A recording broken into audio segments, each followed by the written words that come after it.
والصلاة على نبیہ وعلى آلہ وصحبہ اجمعین اما بعد۔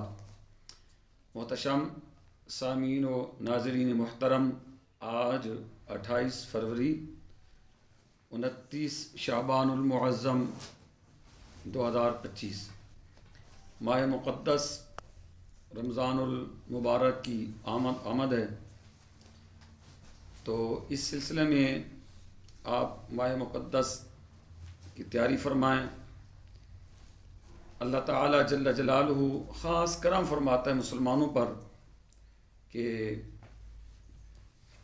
جنت کے دروازے کھول دیے جاتے ہیں، اللہ کی رحمت کے دروازے کھول دیے جاتے ہیں، آسمان کے دروازے کھول دیے جاتے ہیں، جہنم کے دروازوں کو بند کر دیا جاتا ہے، شیاطین کو زنجیروں میں جکڑ دیا جاتا ہے۔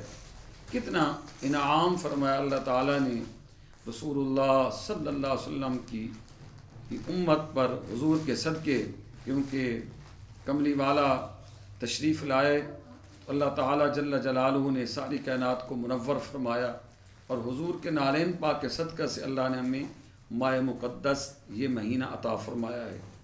تو کثرت کے ساتھ روزے رکھیں، تراویح میں شرکت کریں، افطاری کا انتظام فرمائیں، سحر و افطار اس میں برکت ہوتی ہے سحری میں۔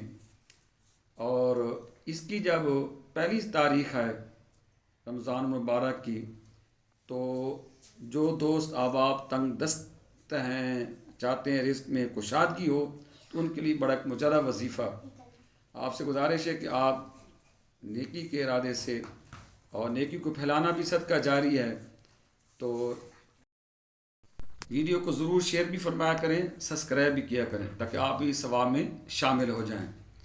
پہلی تاریخ ماہ مقدس کی پہلی تاریخ جب چاند نظر آئے، اس کی دعا مانگنے کے بعد آپ اول آخر درود شریف سورہ فتح 3 مرتبہ اس کو تلاوت فرمائیں۔ انشاءاللہ العزیز پورا سال آپ کے رزق میں اللہ برکتیں عطا فرمائے گا، اللہ تعالیٰ فراخی عطا فرمائے گا، رزق حلال وسیع عطا کرے گا، تنگ دستی سے اللہ محفوظ فرمائے گا۔ اور ویسے بھی یہ مہینہ ہے جس میں رزق انسان کا بڑھ جاتا ہے، اس لیے آپ دیکھتے نہیں ہیں کہ دسترخوان کے اوپر کتنے جناب اللہ کی نعمتیں موجود ہوتی ہیں وافر مقدار میں، جو عام آدمی عام وقت میں یہ تصور نہیں کرتا۔ تو اللہ تعالیٰ اس مہینے میں ویسے بھی رزق میں اضافہ فرما دیتا ہے۔ تو خاص کر اس رات کو پہلی تاریخ جب ماہ مقدس کیا ہے، تو 3 مرتبہ سورہ فتح کی تلاوت فرمائیں، اول آخر دروشی پڑھیں، انشاءاللہ اللہ تعالیٰ مزید برکتیں عطا فرمائے گا۔ دعا اللہ تعالیٰ اس ماہ مقدس میں ہمیں صحت عافیت کے ساتھ رکھے، اور کثرت کے ساتھ اپنی بندگی کرنے کی توفیق عطا فرمائے۔ آمین یا رب العالمین۔